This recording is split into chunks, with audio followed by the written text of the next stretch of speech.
Lydia, I've been looking at your results. It's a place you like a lot. I know the weather is not so great outside right now, but just how happy are you to be back at the Sentosa Golf Club? Yeah, I was able to get an early 9 this morning, so nice to be able to see the golf course. The golf course is in really good shape. Yeah, it's unfortunate that the weather forecast doesn't look too good, this week. But yesterday was meant to be like really stormy and rainy, but I think it was a lot better than it's forecasted, and especially because of the water and the wind, I think there's chances for it to blow out, and hopefully that will be the case. But yeah, I really like coming back to Singapore. This is definitely one of the best and my favorite spots on tour. So yeah, looking forward to celebrating with HSBC the 15 years of them having this championship. I mean, it's a golf course you've played well at, and I think if I'm right, you've never finished outside the top 25, I believe, here, and had a runner-up. I mean, what is it about this golf course that really suits your eye or maybe suits your game? I didn't know that I had to runner-up here or like played that well. Yeah, it's just, I think the course is in really good shape. Obviously, we've played both the Tanjong and Serapong course over the time that I've been here. They're two different style of golf courses, but yeah, I was actually talking about it earlier, how sometimes my ball striking wasn't as good, but I was able to put a good score together, and it's kind of the big thing around these golf courses where it won't be, even if it's not perfect, you don't get too carried away on that, and just trying to shoot the best score you can. And I feel like there may be tough holes, but there are also holes that that are a little bit more birdieable and gettable, so you just try and take advantage of that. And I should have said this for the friends on the Zoom, you do not have video this week, but you will have high quality video on the media center following this presser and the rest of the pressers this week. Let's chat a little bit about last week. Played pretty well in Thailand. I know had a couple of days, had a couple of blips in the scorecard. But coming off that win at the Saudi Ladies International, were you a little bit tired coming to Thailand? And how have you managed your energy, I guess, for the last 3 weeks? Yeah, it was actually a fairly short flight from Jeddah to Bangkok, so it wasn't too bad. I think by the time that I was getting adjusted to the time zone in Jeddah, we had to change to a different time zone, so that's probably one of the more tougher aspects. But that's part of like being on tour and going to all these different countries that even from the East Coast to the West Coast of America, there's time changes. So that's something that you got to get pretty quickly accustomed to. And yeah, I played really solid last week. I think I just didn't putt as well as the week before, and made a few clumsy mistakes. But other than that, it was probably one of my best finishes at the Honda LPGA. So hoping those 2 weeks are going to give me good momentum for this week. You and I chatted a little bit about it in Thailand, but to get that win on the LAT so early in the year, having taken a substantial amount of time off, what did that tell you about your game and really where it's at heading into the rest of the year? Yeah, I think before your first event, you're always nervous because you don't exactly know how it's going to go.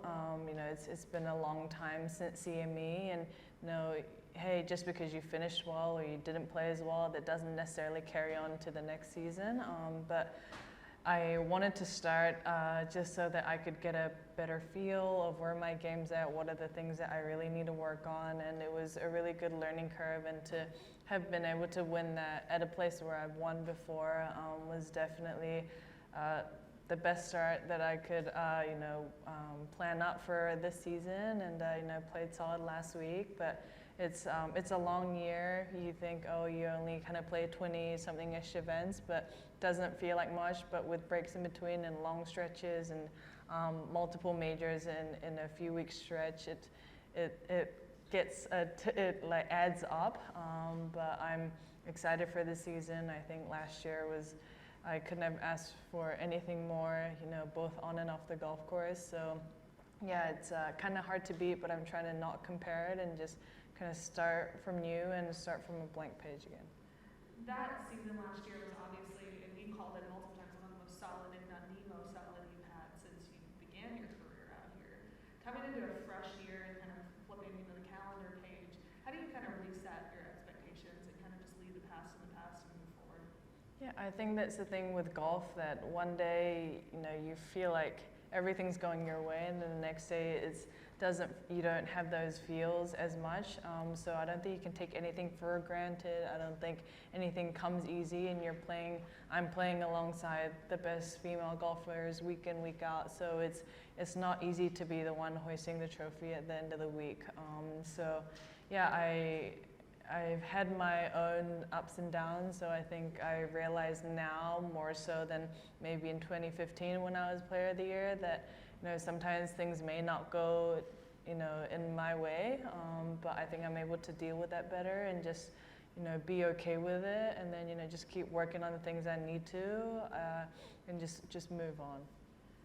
We will go to the chat for our first question, but just a friendly reminder, our mics in the room, if anybody in the room would like to ask Lydia a question.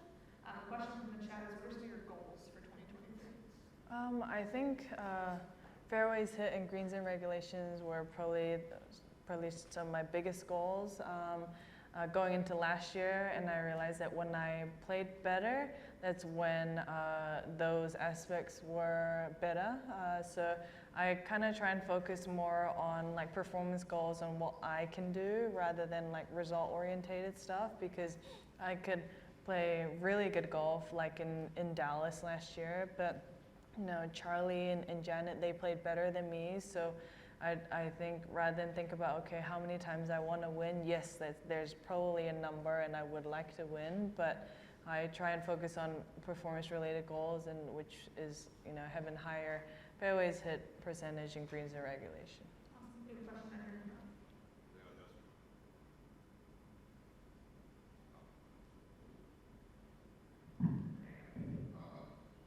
Congratulations, your wedding. Thank you. Since the wedding is in New Zealand, it's after you just winning the LET, is Ladies European Tour tournaments. I have a question: how does marriage affect you and your game? I think there's only like positive effects on it. Just to know that obviously, you know, being somebody from boyfriend to fiance to husband, it doesn't make a huge difference, but in ways it makes a big difference. And to know that there's somebody at the end of my round, no matter what I shoot, to always support me and just think of me as, you know, not the golfer Lydia Ko, but like Po Gyung, which is my Korean name, just kind of taking me as for who I am as a person. I think that's something that you're very thankful for, and I think sometimes it can feel very lonely out there. You know, you have your caddy and your team and your family, but there are things that you kind of just put in and just keep to yourself. But you know, my husband has been, I think, one of the biggest, I think, influences in my life. And I think after meeting him, I was able to enjoy golf more. Before, like, I thought casual golf, I was like, I would rather do other things and play like fun golf because golf is my profession. But now I like enjoy playing like 9 holes with them, you know, on a Saturday during an off week, and like my job has become more fun and more enjoyable. And I think through him, I was able to have a better perspective on life and differentiate that golf shouldn't dictate how I like see myself, and you know, this is what this is my job, and it shouldn't, like, the result shouldn't affect how I guess see myself and how I feel about myself off the golf course. So yeah, I've got a lot to thank him for, and he's, I think, I call him my #1 supporter, but he says my mom and my sister and my like direct family are like my #1 supporter. But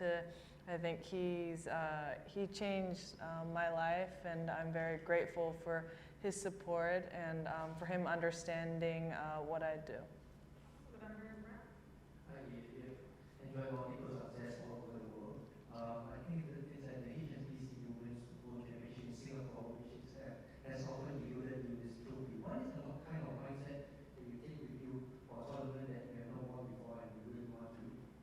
Yeah, I don't think any tournament should be like seen a little differently. Obviously, the world's best do come here, so you know the class of field is very strong every year that we come. But yeah, you know, I love Singapore. That I do want to play really well here. I have my cousin lives here, so it's a tournament that I always felt like I got a lot of warm welcome. But this. Obviously today's a very unique weather, but it tends to be like pretty hot, and it's either you know the second or the first stretch of Asian swing. So just keeping your good energy levels up is good, and I think you know putting well is obviously important at most events, but especially here when you have those birdie opportunities or when you need to make up and down. I thought that was some of the biggest keys, and when I did play well, I thought I putted really well. So kind of having put 4 rounds where that's a little bit more consistent is going to be a big key for me. Let's do a question in here in the second row. Hi, Lydia. Welcome to Singapore. I think previously you mentioned when you were number 1 before, you were quite hard on yourself, and that if you got back in that position again, you'd be able to handle it better. Now that you're back in that position, what has changed for you? To be honest, I don't even feel like the number 1 player. I play alongside the best female golfers, and I play with Nelly or like Gino or Jin Young or Minji or Brooke and all of the players. You just play alongside them and you're like, wow, she's so good. And then there's a shot that I think Gino hit last week, and she gave me goosebumps. It was like such an unbelievable shot. So I think you can never get too, I guess, cocky about like what ranked player you are, because especially at the top, it is so tight, and you know everyone's playing really well that you can't really say, hey, I'm going to be there forever. I think yes, like you should get the confidence and like believe in yourself when you're playing. But when I became number 1 for the first time, I'm still young, I'd like to think, but I was even younger, and I felt like being number 1 meant that I had to be winning or like contending week in, week out, but that's not necessarily true. It's somebody that plays consistently, you know, throughout the season or through multiple seasons. So you know, everybody's going to have the up and downs, but to kind of manage that and making sure those lows aren't super low and you don't get too high for the highs. And I think just having kind of gone through a little bit of those phases, I'm just able to accept it a lot better now. I mean, just how pleased are you with yourself that you gotten to that conclusion? I mean, you and I talked about it a lot last year. A few years before last year were pretty challenging for you. To come back and do what you did last season, which was incredible to watch, and then to get to number 1 in the world, to win CME, to win 2 other events, to win in Korea for the first time. Just how proud of you, of yourself, and how far you've come. Yeah, I think when I go back to 2021 at Lotte Championship, I honestly didn't know if I would ever be back in that position again. Since the fall of 2020, I'd put myself more in contention, had a few more top 10s than I had for a few years, but being top 10 or coming second is different to winning. You know it's there, but you then wonder, like, is it actually going to happen? And winning there gave me a lot of confidence. I think I missed the cut the week after, so that confidence kind of derailed quite quickly. But it's, I think that just gave me belief, and then I won on the LET Tour again later in that year. But it's just, I think sometimes your biggest enemy is yourself, and even you try not get in the way of yourself.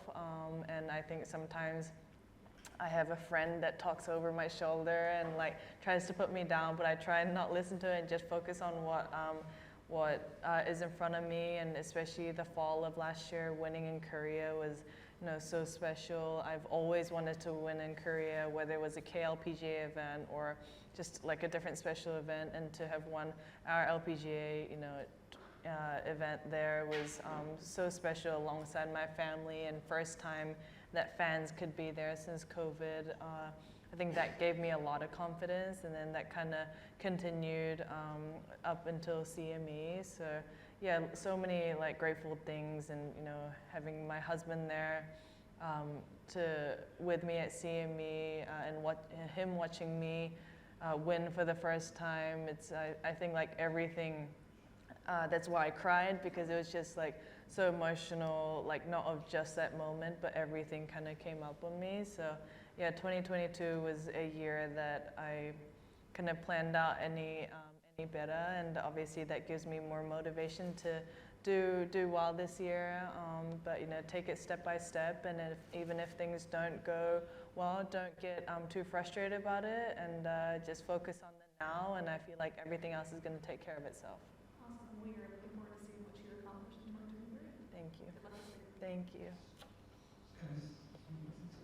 Oh, sorry. Lydia, what are your thoughts on the joint event with PGA announced this year? Do you think those kind of events are going to be more, say, par for the course, given the challenges faced by the next year? Yeah, it's very exciting that Grant Thornton, I think, is the head sponsor. It's very exciting that partners like that believe in this kind of path, and I feel like sometimes women's golf is in the shadow, unfortunately, but you know, we have more and more partners that are believing in us and supporting us, and you can see that by how much our purses have grown, especially last year. In most of all of our major championships, and then even some of our other ones as well. So it's we're moving in that right direction, and then this is definitely another exciting jump. I know Nelly played the event last year. Lexi's played it last couple years. So I felt like that was kind of be a thing that, and I've always wanted to play in something like that. You know, I am not in any of the team events as of now, so to have that kind of opportunity, I think is really cool. I haven't been asked or invited. I'm not really sure how like the proceedings are for that event yet, but it is. I think I've had that talk with myself who I would want to play with, but I also think at the same time I'm gonna be like pretty nervous playing alongside a PGA Tour player, but it's going to be so much fun, and I think it will draw a lot of attraction to especially juniors who watch both the PGA and the LPGA and say, hey, I'm going to come out and watch two of my favorite golfers, and you know, they're paired together like Jess and Ricky, or like Nelly with Tony. So I'm excited. Even if I don't get to play, I'm excited to watch it, and hopefully this is more of a trend that we go, and this is the big picture to growing the game of golf anyway. So I'm excited for it. Yeah. Awesome. Well, Lydia, we'll wrap it up there. Thank you so much. Looking forward to it. Thank you. Thank you. We'll still laugh. Killed it. Thank you.